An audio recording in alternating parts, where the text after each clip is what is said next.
Welcome to Coruzant Technologies, home of the Digital Executive Podcast. Welcome to the Digital Executive. Today's guest is Andrew Bowen. Andrew Bowen is the CEO of SmartCocoon. He is an entrepreneur with a passion for clean tech and the HVAC industry, sparked during his youth when he was introduced to his grandfather's metal fabricating business, which specialized in ductwork. Andrew brings a wealth of expertise to the table, having honed his skills in consulting, where he developed go-to-market strategies for high-growth firms at BDC, and in finance, where he managed billions of dollars at the Bank of Canada. His experience in product development and finance and his keen eye for business opportunities make him a valuable addition to the team. Well, good afternoon, Andrew. Welcome to the show. Thank you very much for having me, Brian. You're very welcome, and I appreciate you making the time today, hailing out of the great country of Canada. Today, we're talking with Andrew Bowen. And Andrew, again, I just appreciate having entrepreneurs on because we get to learn so much from people that are living their dream, living their passion, of course, with a lot of hard work. But thank you again. Pleasure to be here.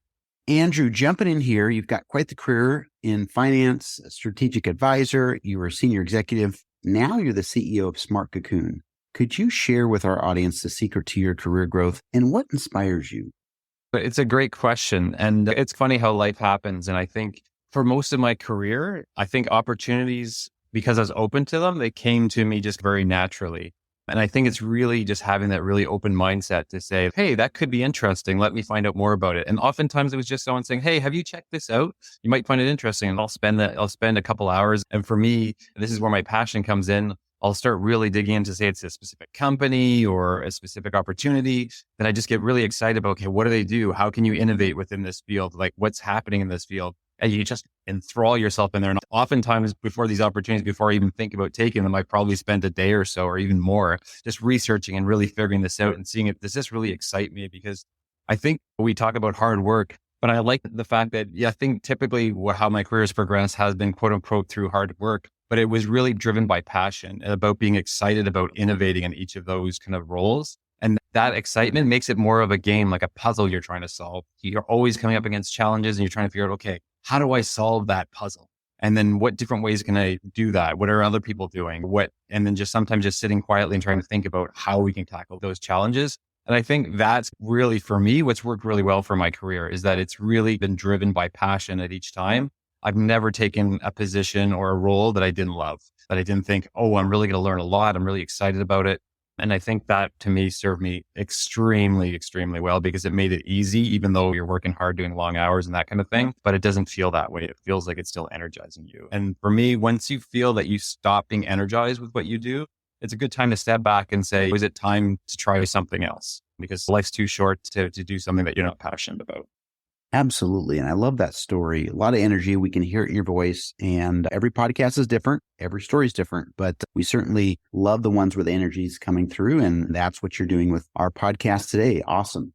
Andrew, jumping in here to the next question. You are a product developer, passionate, as you mentioned, about making the world a better place through solutions that leverage new technology. Could you maybe share with us today about the inspiration behind your clean tech product temperature control system? Yes. So I think it's actually kind of funny. I think the real passion behind this and the real kind of light bulb that kind of ignited this idea is actually the light switch, which is strange when you think about it. But when you step back in your home and if you've had one light switch for all of your lights in your entire home, you think it's the most ridiculous thing that's ever imaginable, right? Because it's just an incredible waste of energy.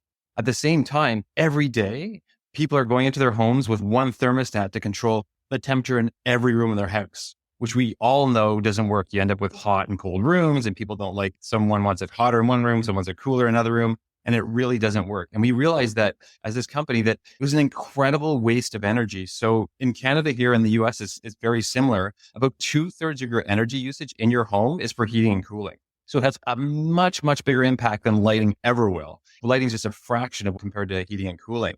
And so what SmartCocoon, as we started out on the journey, was really about, okay, so we have these hot and cold rooms. How do we start giving temperature control at the room level as opposed to having one thermostat to control the entire home? And this typically would be rooms, for example, the room above the garage or your second floor bedroom or office is too hot, while in the meantime, your basement is freezing. And we just realized like, why are we overcooling certain areas of the house where people are wearing sweaters and pants in the middle of the summer? At the same time, they're roasting in their bedroom. And so what most people are doing are trying to turn down that one thermostat in their home to try and equate to get that cool enough to sleep at night.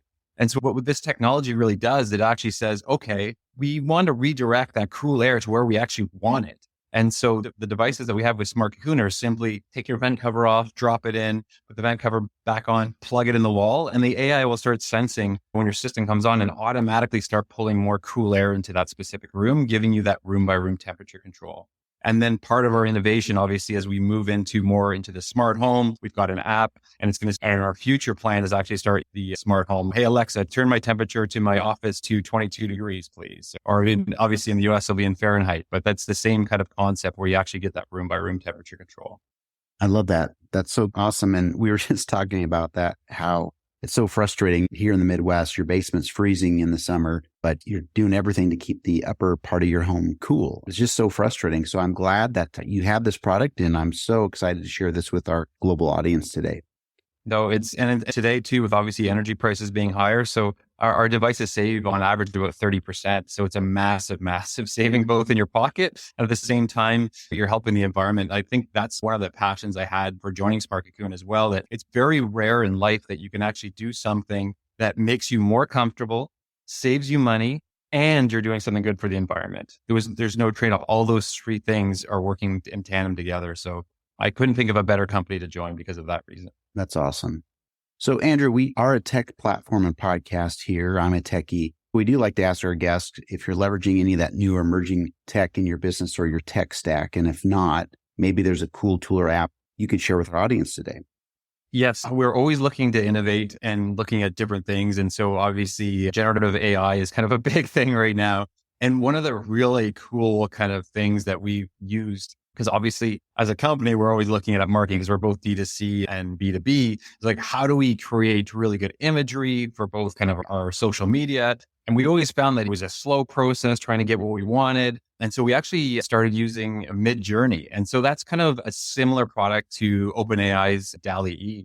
And basically what that is, it's obviously using your prompts to basically create imagery for you that's photorealistic. And for us, it just blew our minds, right? Where we could start being really creative and get the stuff that we wanted in literally like 30 seconds. There's not like days or trying to get a specific photographer out and all of these things now. It just, the amount of innovation that you can do quickly, it just blew our minds. So that's, I'd say, if you haven't checked it out yet and you're into like the marketing, or maybe it could be even for if you're doing any decks as a business and you're pitching, amazing content you can generate in literally seconds. I'd highly recommend people check that out. That's awesome. Again, another plug for another product here on the podcast. We get those a lot, so that's awesome. Andrew, last question of the day. Could you share something from your career experience to those that are listening today that would be helpful for them looking to grow their career in finance or entrepreneurship?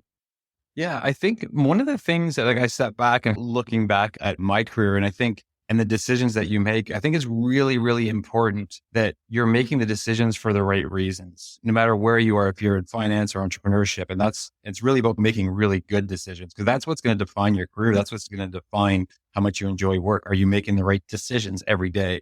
And one of the things that we always have to caution ourselves of, and I fall in this guilty sometimes too, right? Where there's a lot of stress, things are happening, things might be big challenges, but you always have to make sure that you're making a decision when you're calm, focused, and with intention. You're not doing it because, oh, our competitor's doing this, we got to do it too. Or we're getting pressure from, say, if it's an investor or something else to do a certain thing.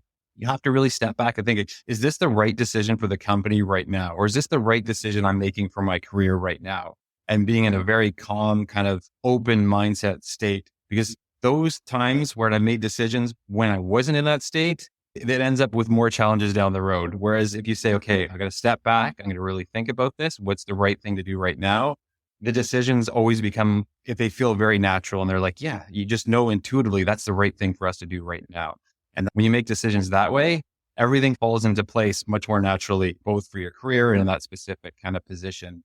Because in business, you're always going to have challenges. That's why we're in this, right? If you didn't want challenges, you don't go into business or finance. You got to love the challenges. You got to love the fact that you got something difficult that you need to figure out. And sometimes that involves other people as well, right? When you're in a business, you always have challenges with people, and how to figure out how to get the most out of people. Or if there's someone on your team that's kind of struggling, that's creating some different dynamics with the other parts of the team. Again, if you find yourself reactionary, you're going to actually make the situation worse, as opposed to if you can step back and be calm and really connect with people. That's where you can make the big headway and really propel your business to the next kind of plane as well as your career.